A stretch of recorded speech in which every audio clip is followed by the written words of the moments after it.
semana kotugu uma rua makahihan, iha município Baucau no Covalima. Hahu iha lorun ruanulu resi nem foi em agosto to lorun rua foi em setembro tinane. Situação ia região Timor-Leste lá normal, mas bem acontece desastre anin sobo uma sanulu, inclui uma rua makahihan, ne acontece em município Lima, inclui Baucau o Covalima.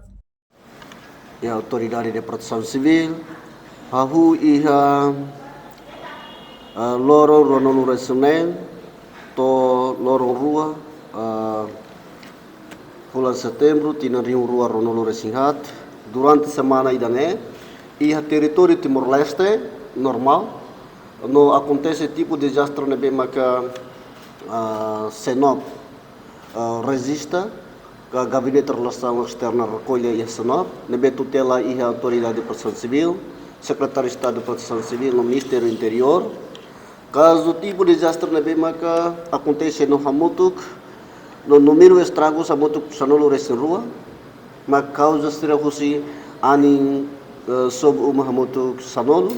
no incêndio urbano rua no uma nebe maka latama iha kategoria ke estragos emergência hat número afetado Hamutuk nenolo resin liu iha município Sira makaresan turmaine iha município Aileu causa si animbot nebe maka estragos comunidade unia uma ida usi município Baucau incêndio urbano ida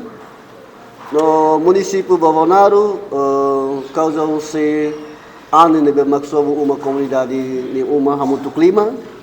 no usi município Covalima incêndio urbano ida no usi município Ermera ani sobo uma tolo no usi município Lauten ani sobo uma rua no usi município Liquissá ani sobo uma rua no município Biqueque ani sobo uma ida no horas de dedão comando autoridade proteção civil município Sira o parceiro relevante Sira forneceu assistência emergência Bahia família afetada Sira no idanema cadesan horas de dedão dados de BM provisória partilha hela cada seminal no wahira quando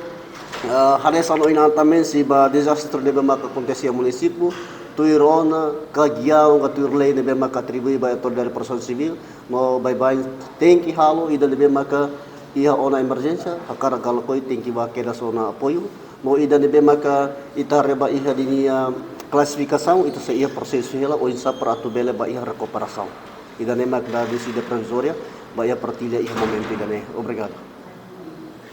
Diretor Gabinete de Relação Externa e Comunicação na APC, Cesário da Silva Marques afirma que ne comando APC município, o parceiro relevante, fornece uma assistência e emergência para a família afetada Sira, Hanesang Aihan no Laos Aihan. Além de ne, comando operacional Autoridade de Proteção Civil município Siramos, se continua halau levantamento detalhado ba família afetada Sira nessa ação, nebe estrago no lacon durante acontece desastre. Reportagem de Fifanya de Carvalho, Televisão Timor-Post. Janela informação ba emogoto. Atua tem informação atual dia kliu, kita haluha. Haneham botão subscribe, like, halo comentário no faixa tutang ba media sosial hotu.